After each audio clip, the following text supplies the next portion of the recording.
aleykum wa rahmatullahi taala wa barakaatuhu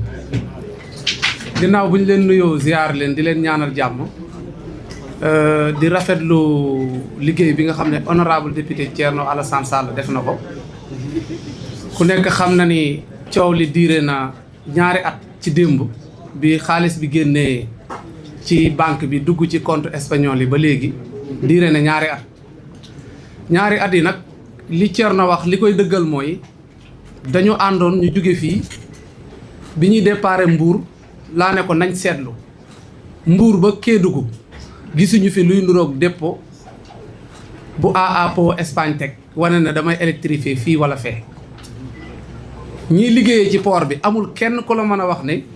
matériel jaar na fi boo xam ne mu ngi jëm jóge ci AAPO Espagne dugg si Sénégal te Sénégal usine bu fiy liggéey fii xaw ma ko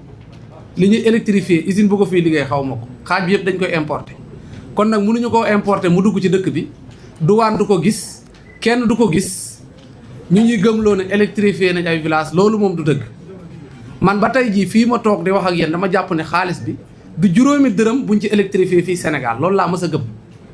même village yi ñuy wax naan 25 ak 17 man li ma mën a gëm mooy Sénégal 17 village boo ko fi électrifier matériel bi ngay importer dina jaar ci port bi bu fekkee nag dugg na ci dëkk bi bañ électrifié ko tam douane xamul fu mu jaar loolu liggéeyu douane la ak waa AAPO Espagne gisuñu ko fenn ci dëkk bi foo xam ne mën nga ne sax fii société bi moom mooy électrifié man nag li ma gëm dama gëm ne gouvernement bi fi jógee dafi bàyyi woon ay marché yoo xam ne li ko tere woon egg bariwul man dama gëm ne booy bi village yooyu la dem eggale modifier liste bi dugal turu village yi pour sëlëm ñenn ñi man lii laa mës a gëm te yàgg naa ko même suñu tournée bi yëpp man ak honorable député li laa ko yàgg a wax village yi booy bi wax ne électrifié wu man dama gëm ne du dëgg desu village su Macky Sall yi li ma doon wax loolu la dem defaraat taal lamp yi ànd ak booy influenceur am yooyu nga xam ne suba li ñu programmé ñoom du ñu wax ci lii de dañuy wax ci Thierno ba ñu waxee lii nangam dañ leen a fay man moo tax chaque jour may utiliser benn baat dañ ñoo fay ñoo tey waaye na ngeen ñu wax yan village ngeen électrifié loolu moo gën a gaaw wax ji fu ngeen ko waxee dinañ fa dem moo tax boobu ba léegi déggatu leen ñu tudd benn village du ñuy génne ay flyers di ko distribuer di jéem a yàq ay deru ay homme d'affaires yooyu man sama yónnewul ci ñoom man 37 milliards yi dugg ci réew mi loolu laay lijjanti man bi Thierno di lim sax dëkk bi dama yaakaar ne Sénégal dafa bokkoon natt avec ba ñuy toj kees man loolu laa foogoon parce que ni ñuy distribuer xaalis bi di soo distribuer ñu naan dëkk sàngam jot na dëkk sàngam pour man natt bu ñu organisé wër la bañ koy séddoo parce que dafa ruslu lu ruslu la maanaam beneen réew ñoom ñoo ñuy wax ne seen xaalis daal dugg na fii génn na fii jaar na fii c'est-à-dire man li ma leen wax rek keroog bi ñu demee tournée ba ñuy tàggatoo dama ne ko honorable député na nga xam ne suñu xaalis moom perte nañ parce que xaalis bi moom leer na nekkatu fi dem na. léegi nag problème bi mooy ASER ni mu waroon a taxawee mooy dafa waroon taxawaayu àttekat mooy moom warul électrifier dafa am entreprise yu électrifié moom mu leen war a superviser wala mu la war a contrôler ñooñu buñ électrifié ba pare moom moo war a xool lii jaar na yoon wala jaarul yoon léegi bu wërbati koo nekk seen avocat problème nag day daal di ñëw moom ñun suñu avocat la waroon doon problème bi mu amee ASER rek moo ko waroon régler heure bi ASER moo waroon di dàqanteeg homme d'affaires yi naan leen fan ngeen dugal suñu xaalis li ngeen ma waroon électrifié fan la toll parce que ñu ngi ci ñaari at le 11 juin démb la woon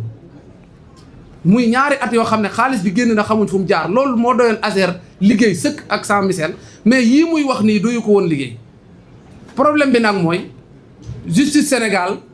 gis nga ni mu fulla ji mu am ci ñoom Farba Ngom am ko ci ñoom Mahmadane Sarr am ko ci ñoom Khadim Ban noonu mu leen def noonu su ko amoon ci xaalis bi ba tey xaalis bi feeñ na nañ waxante dëgg nii Thierno def ba indi document yi wax leen ko mu leer naa ñi justice moo ko dàq fuuf ëpp ko moyens yi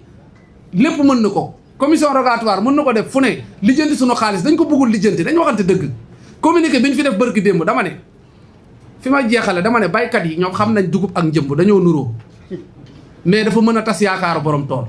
am na communiqué yoo xam ne day nuru leeral fekk lëndëmal la man communiqué bi ma gisee ñu ne AAPO Espagne ak ay conseil ñoo saisir doyen des juges ci laa noppee lire communiqué bi laa ne lii moom jërul lire ñun ki waroon a saisir doyen des juges mooy ASER moo ko waroon saisir ne ko AAPO Espagne mi kat jox nañ ko sunu xaalis xamuñ fu mu ko dugal dama bëgg nag nga lijjantil ma problème bi wala mu saisir procureur waaye bu fekkee AAPO Espagne mi ne mes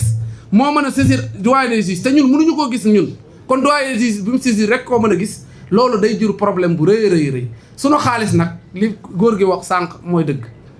mouvement ana suñuy 37 milliards loolay wax ci xaalis bi moom day génn xaalis bi moom lu waay mën a wax waa jubanti dinañ génn suñu xaalis président Bassirou Diomaye Faye nag moo ne pat jéemu ci dara bu ci jéemoon dara comme ñee ca kaso ba kon ba tey jii suñu xaalis génn na léegi nag bu fekkee ne nag mënuñu gis transaction yi duñu wax Yacine Fall moom mi mën a gis Farba Ngom di woote ay appel di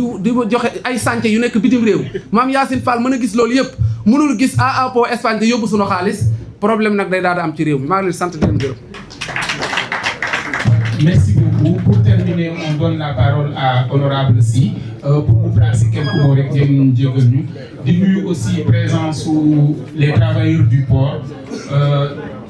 5 minutes maximum rek ngeen may ñu ko le temps que Honorable Thierno ñëw def conclusion. ñoo ngi nuyu également Ablaye Ndiaye gis naa ko sànq ci place bi ak Amadou Moustapha Gaye ñoo leen di gërëm seen présence. Bonsoir, merci beaucoup. Merci beaucoup, honorable député Thierno Alassane Sall.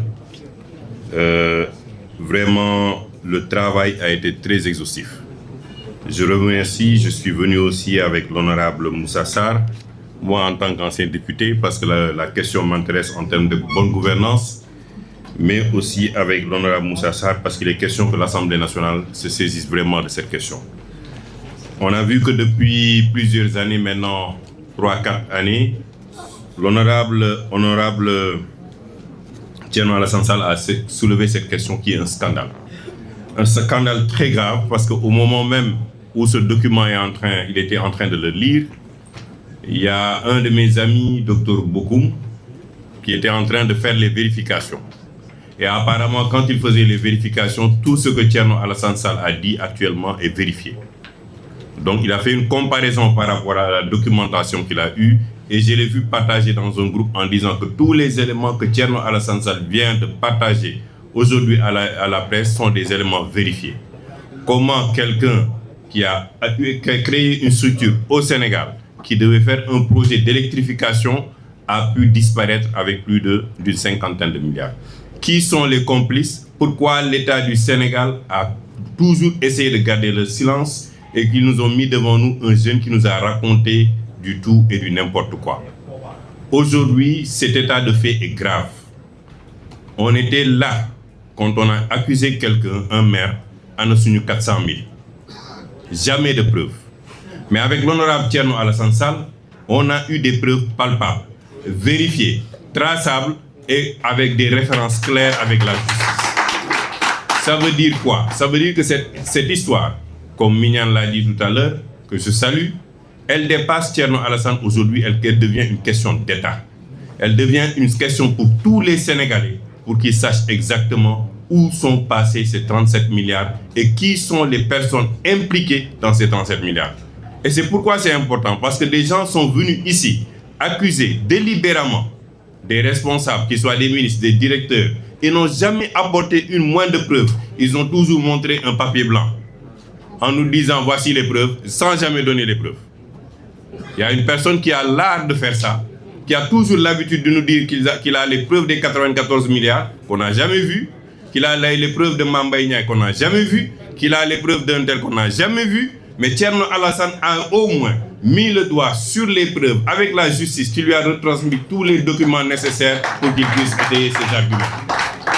C'est ça un député, c'est ça un homme politique conscient et au vrai sens terme patriotique quand on le dit. Des gens sont allés à l'aréna devant le peuple sénégalais et ils ont dit carrément qu'il n'y avait pas de scandale alors que ce n'est pas vrai. Donc quand un État ment, il ment à son peuple. Et un mensonge, on ne peut qu'aujourd'hui voir la réalité derrière. Il faut identifier ces criminels qui ont détourné plus de 37 milliards du peuple sénégalais, de ces villageois qui souffrent, qui attendaient un projet pour leur donner vraiment de l'espoir d'avoir de l'électricité pour que les enfants puissent étudier, puissent aller à l'école, puissent pouvoir disposer d'informations comme tous les enfants de Dakar, de Thiès ou d'ailleurs. Vraiment, Thierno Alassane, je vous tire mon chapeau, si ne pas dire mon bonnet, mais vraiment, nous sommes derrière vous. Et comme Abdou Nguer l'a dit aussi, aujourd'hui, j'invite la société civile, j'invite les citoyens J'invite tout le monde de venir derrière Thierno Alassane Sall pour qu'on lance le mouvement Anna Sumi 37 milliards et que le Sénégal sache qu'on voit tout le monde.